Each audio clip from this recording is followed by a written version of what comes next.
Hey, what is going on, everybody? Boilon here, back for another video on Raid Shadow Legends. My apologies for not being on the screen here.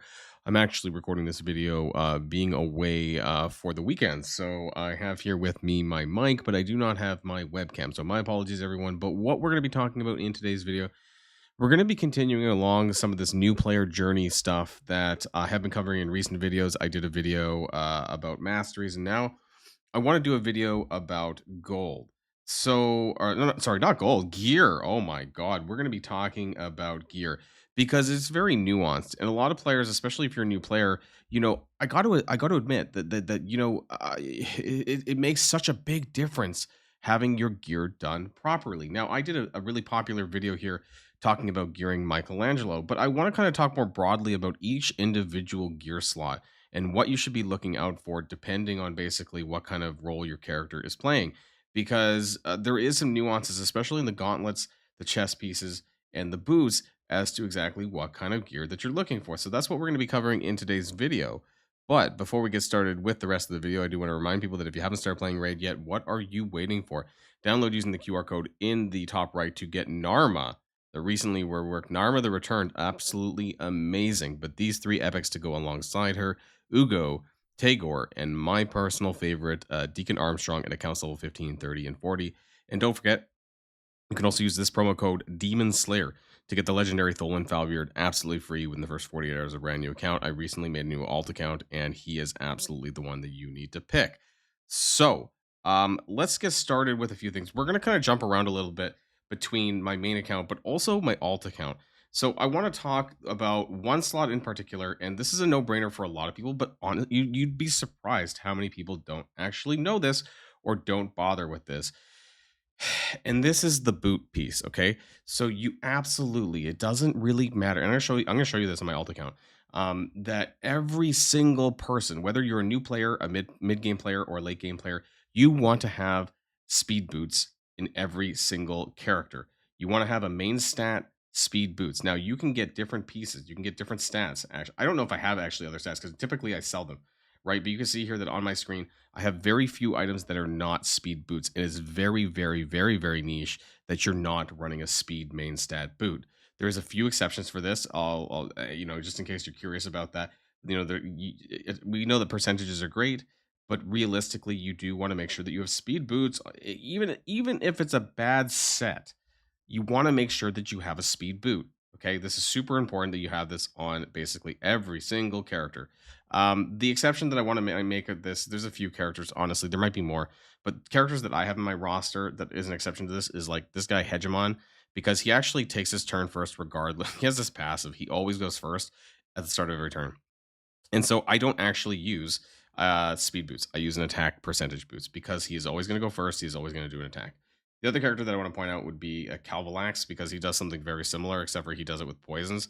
So based on his passive, he places 5% poison debuffs on all enemies at the start of each round. You might have seen this character. You might have got your ass kicked by him in arena. And also combined with the relic here, the Arachna Elixir, it also stacks his poison damage. Is actually basically does more based on a percentage of the wearer's attack. So this is really important. So I basically have 110% increased damage based on the wearer's attack. So, I do not have a speed boots on him. I have an attack percentage boots. Okay, so that's kind of the weird exceptions. Like 99% of the characters, you are going to want to have speed boots. Now, I just want to drive this speed boost thing home even more. I flopped over to my alt account here. So Boilon 2, I'm account level 41. And even if it's a bad set, maybe you have a bad set for speed boots, you want to make sure there's speed. I have gray speed boots. Like that's how important it is. Okay. Every single one of my characters has speed boots. Madame Sarah says perception boots. Some of them are luckily I've gotten some decent set pieces, but some of them are pretty garbage. Like I'm running frost speed boots on Farrakhan the Fat because that is important. This is a turn-based game where having more speed means more turns, which means more damage and everything else that you're doing. I have a 5-star stalwart speed boots on Deacon Armstrong. I have speed boots from Lifesteal on Narma the Return. That's not even activating the set bonus. That's how important this stuff is. Every single character that you have should be running speed boots. Okay, Kale, I haven't geared in a long time. Ignore that. But anyways, you get my point. And moving on to the chess piece. So this is really going to depend on the type of character that you're building. And some of this should be no-brainer, but I want to kind of point out that basically for the chest piece and really for the gloves as well, can have a wide variety of different stats. And so making sure you understand, I think where does it show it exactly where the stats are? There's a lot of different main stats that it could appear. Let's go into the filter. I'm pretty sure it actually shows here the primary stats that can appear on individual pieces. So if you actually do this, you can see that the primary stats for chess pieces can be HP, HP percent, attack, attack percent, defense percent, and resistance and accuracy. I want to go ahead and right now and tell you guys that the flat stats are garbage. HP flat, attack flat, and defense flat are dog crap. So do not use those unless you literally have nothing better to use. And this is going to be the same for gloves, except for there's a little bit difference. You can't have resistance and accuracy. You can have all of these left side main stats, but you do have crit rate and crit damage. And this is going to be really important for building up your DPS characters that we're going to be talking about. But if you have any flat HP, flat attack, and flat defense, it's pretty garbage. The only exception where this might apply to kind of more late game players is if you're building a speed set. And I mean maximizing your speed sub stats, where it could have trashy primary stats, but you have you've rolled 4 times into your speed sub stats. Like that could be a thing. But aside from that, they're pretty garbage. So I want to go back to the chess pieces here. I want to talk about DPS characters, right? So your attack based champions. This is a bit of a no brainer, but you are going to want to make sure that you have attack percent, not attack flat, because that's going to scale significantly higher for this. And it is super important. I want to share this kind of with you from my new player account because it's a little bit more relatable, perhaps for characters like Tagore, right, who is a support based character. And this is a lot of it is going to do, but come down to basically what their kits do, right? So, for example, Tagore's heal heals all allies of 15% of his max HP. So, the more HP that your Tagore has, obviously, the better he's going to survive, but the more that he's going to heal. And a lot of different characters that do healing and stuff like this are also going to scale based on their max HP. So you typically want to have an HP percent chest piece. Yes, I could take this to level 16. That would give me more hit points, right? So that's a really important thing. And just while we're here, though, as well, this is now ignore this. I have a really shitty. Yeah, remember what I said about don't do flat stats? The reason I did this was for the speed. That is literally it. So this is my alt account right now. I don't have a ton of gear yet to do this. So there will be times where you might have to do this. But by and large, you do want to make sure that you're running percent stat based gear. That's pretty important too. Now, for other characters like Farrakhan the Fat, right? Like I'm running defense percent. You could run HP percent. I guess it depends, right? Your survivability matters and things like that. So it depends on what gear pieces you have available to you. So I do a mixture of HP percent and defense percent. Depends on the character. Farrakhan the Fat, for example, is more of a debuffer character where you don't have to be concerned about damage. You're more concerned about staying alive. Most of these characters, honestly, the only character that I have that's really DPS is Tholid Falbeard, right? And you can see here that he has crit rate gloves. And that kind of pivots me to the gloves pieces. And that's where, for when it comes to DPS characters, I'm going to jump over to my main account just to show you how some characters tend to be geared in DPS more later in the game. But when it comes to early game building for DPS sets, you do want to make sure that your crit rate is as close to 100% as possible. You can see that my crit rate down here is 102%. My crit damage is 125%. Now, I've seen instances where people are using crit damage gloves, and typically that's what you want to do in the late game. But if you are not crit capped at 100% crit chance, then it doesn't really matter how much crit damage that you have if you're not being able to crit. So that's something to keep in mind, right? For gloves, and I'll show you this on my main account here. There is crit damage gloves. There's some pretty good ones here that I would actually, these are all flat substats are basically equally bad.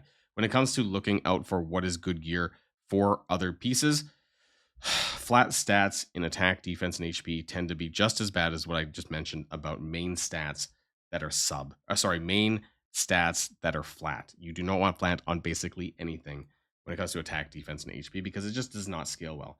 So crit damage gloves are very good, but you need to make sure that you have that crit cap done first. I also want to kind of point out some accessory pieces as well. But for this, I think I'm probably going to have to jump over to my main account to kind of showcase this better. My new alt account does not have a good range of accessory pieces to share with you guys. All right, and we flip-flopped and we're back to my main account here. And so I do want to kind of talk about the accessory pieces here. I'm not too much talking about the sets in this, but I want to kind of talk about the stats that you should be looking out for. So Esther Dreamsong is a support character that I have, but she's a buffer, but she also has a lot of debuffs, so that makes it so that accuracy is very important on a champion like this. And so I want to start with the banner accessory. Now, some of the most important things on a banner accessory is the stats that they have. So if you go to the primary stats once again here on the left hand side, you can see that their main stats are HP, attack, defense, resist, and accuracy. Now, this is very much going to depend on the type of character that you're running, like a lot of the other pieces. However, I do like to have an accuracy. Actually, I'm surprised that this is not an accuracy.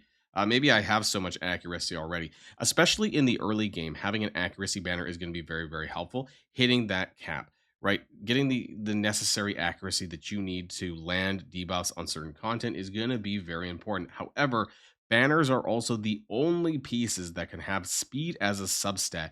And you remember what I said about boots? Speed, speed, speed, speed, speed, speed, speed. Like you want to have as much speed as you possibly can. So that's something that I have in common with a lot of my banners that I try to make sure that I have speed on them depending on what I'm doing. Now, this is a case where Tholan Falbeard should have an attack based banner. I think the reason why I'm running this Feral banner with defense is because of how much speed it gives me, and also because Feral does give additional accuracy, which Tholan needs a little bit. So that is something, probably why maybe it's my best banner that I actually have for the character. So that's something to watch out for as well. So if you can run the proper proper stat that you're looking for and get speed stat alongside it, that's going to be pretty good. Now ignore this. I actually have a different that is my Chimera Resist. This is my normal Mikey set that I really should have on. I keep forgetting to flip around to this. This is my act. Oh wait, no, that's still the wrong one. Actually, I have another one here. This is the Mikey DPS set for a different banner. It is not a special banner, but it is an attack-based banner with a crap ton of speed. So this is kind of the main one that I use for standard content. That's a lot of extra speed. And also you can see here that I have a Banner Lord's crit damage necklace. 40% with an ascension of 12% additional crit damage. This is a lot, right? And I also have a triple roll into accuracy. So for characters that actually need the accuracy to land debuffs and their DPS, like getting a crit damage necklace is one of the most important things that you can do for a character. That is the main stat that you should be looking out for, honestly, for DPS characters. You can see on the left-hand side, there is quite a variety. Actually, no, sorry, I had banners equipped. There we go, necklaces. HP, attack, defense, and crit damage are the four main stats that are available to necklaces. For any DPS champion, crit damage is basically the most important thing that you can do. When it comes to more support-based buffers, you're typically someone like Tagor, for example, you're probably going to want to run HP. You can pretty much disregard attack for almost every single champion for the most part, because if they're a DPS-based champion, you should be running a crit damage one instead. For defense, this will be for more characters that scale based on defense. Perhaps they're not DPS based champions, and so you'll have to kind of keep in mind in terms of what their skills actually scale with. But for most characters, you are going to be running crit damage with some maybe HP or defense, depending on the characters. Now, for rings, there's not a lot of variation in here. This is probably the more basic one. And I think when you can get more specialty accessory pieces, that's probably what you're going to want to look into. Primary stats are just HP, attack, and defense. But one thing that you should look at when it comes to your rings is the substats, right? And you heard what I said before is that flat stats typically suck. So here I have an attack-based Bannerlord Merciless ring. I do have defense percent, I have HP percent, and attack percent, with unfortunately a substat flat of defense. But by and large, a very good item is going to have, for example, this one here. Yeah, this is pretty good. Defense 13% on a ring, attack 6%, and HP 19%. You're probably going to end up picking up at least one flat substat, but kind of minimizing this is going to be the best thing that you can do for your rings. So that's something to watch out for as well. There are some niche instances where you are going to want to run some resistance banners, kind of the opposite of what I said. Basically, if you do not have any debuff based characters, you're probably not going to want to take an accuracy banner, right? And where you might want to take a resistance based banner, especially if you're a more supporty based character, so they're not getting any debuffs, or you could also run an HP based banner. But I still kind of picked this one up because of the substats here that you had 19% HP and 18% defense. This was quite, and the speed is okay as well, the fact that it was on there. And that's going to bring us to the last three pieces, which honestly are the easiest. So the weapon, the helmet, and the shield. They all actually have the same main stat. So this is not very hard for you to be able to find a decent piece. However, you're going to be juggling the substats. That's where things are going to shine there. So you're going to get the same amount of attack. Depending on the star rank, you're going to get the same HP that you're going to get from a helmet, and you're going to get the same defense. in a shield. That's the same stats. This is not going to change. But what will change is the substats. And you can kind of see that there is a large variation of substats depending on the item. So, for example, a weapon can have crit damage, it can have crit rate, it can have all of the other stats: HP, defense, attack, flat as well, and also percent. So, the fact that there's HP, defense, and attack, flat, and percent, that's six different substats right there. Crit damage, crit rate. There's some going to be some accuracy. I'm pretty sure you can get pretty much everything on these pieces. So I mean, there's going to be a total of was that 11 different substats, and so making sure that you find the right ones for your character are going to be very important. Obviously, for someone like Tholen Falbeard, who is a DPS based character, having crit rate and crit damage is going to be very important. But also having speed, depending on is also a really good stat to have too. I have some attack percentage here. I would have liked to trade that HP with some speed, but there's nothing really much I can do about that one. And then for the helmet, again, you're going to be looking out for these percentage based substats, and getting as much speed as you possibly can would be good too. Obviously, this is going to depend on the character. So really what this all comes down to is depending on the character you're building, but staying away from as many base substats, flat substats as possible. And that's how I sell my gear as well, because that's a whole another conversation. But a lot of people ask me how I end up selling my gear, right? There's so much gear in Raid Shadow Legends that you need to know, like what's good and what's bad. And broadly speaking, especially with weapons, helmets, and shields, that if there's too many substats, especially if there's two or more, I typically sell them. That's just how things go. Right? If I get an HP flat, I don't know if I have any examples because I recently liquidated some of my gear. But basically, if there's too much HP flat, if there's too much like defense, I don't know. I think I've sold a lot of this stuff, right? That's a good piece because it's 21 speed, but there is some HP flat. But you know what? 21 speed, I think that has some value there. So you just really got to pay attention to what you're actually upgrading and what you're actually considering to do for your characters. So, for example, let's take another character like PS Arbiter. She's the one character in the game where you typically want to get as much speed as possible. You can see that I have 328 speed on my Arbiter. I bet you I haven't even flat. No, I have a crit rate gauntlets. Why do I do this? Because I have 20 speed on this gauntlet. I don't even care about the stats that are on there. Arbiter is the one person where you want as much speed as possible. And honestly, the stats don't really matter because you're typically just using her in PvP arena anyways. So I have like all these stuff. I'm basically just picking up as much speed as physically possible. Your speed, 3 rolls of speed, four rolls of speed on the helmet, 3 rolls of speed on the shield, 2 on the weapon here, 2, and the speed ascension, just full on speed here. And I think my banner, resistance banner with a triple roll in speed. So that's just how I build my Arbiter. So it really depends on the character as well. There is a good guide that you can find for each individual characters on Hell Hades. They kind of give you a good generalist based guide, but you also do need to keep in mind, what you kind of need to build them for. Each character kind of has, the rule of thumb is if they have any debuffs or anything like that, you typically want to have a good amount of accuracy, right? Every character can use speed, so that's a no-brainer right there. And it really just depends on what else they do. So for example, Donatello, he scales on his HP. A lot of his stuff is based on his max HP, so having as much HP as physically possible with decent other stats is also good to have. Most buffers and more support characters are going to be based in HP and speed, those kinds of things. And if they don't have any debuffs, you don't need to worry about the accuracy. And then for my Senna, for example, I build heavily into resistance. Now, if they are going to be more debuff heavy, right, you're going to want to, just like the Estrid we talked about earlier on, you're going to want to make sure that you have that accuracy to be able to do that. More defensive based characters, I want to talk about, let's talk about Leo, right? Leonardo, for example. Now, he has more a defensive based build. That's a lot of his damage scales based on defense, but he also does a crap ton of damage as well. So I've actually managed to get him to about 100% crit rate down here with some good crit damage, but he does scale quite heavily on defense. So I have about 6,000 defense. His speed is not amazing, but when it comes to some of these characters, and especially heavy DPS characters, you don't need like tons of speed. This is, in the low 200s. That's pretty good for most DPS. You don't need like 300 or anything. You don't want that much necessarily because then you're sacrificing other substats to get yourself there. So that's also something to keep in mind. It's a very nuanced, and I'll admit that it is quite advanced and quite challenging and daunting to get the right character builds for your characters. But I hope that some of this helped maybe to kind of give you a better idea of what stats to look out for when it comes to your gloves, when it comes to your chest pieces, when it comes to your boots, your banners, your necklaces, your rings, these kinds of things, and what substats to look out for.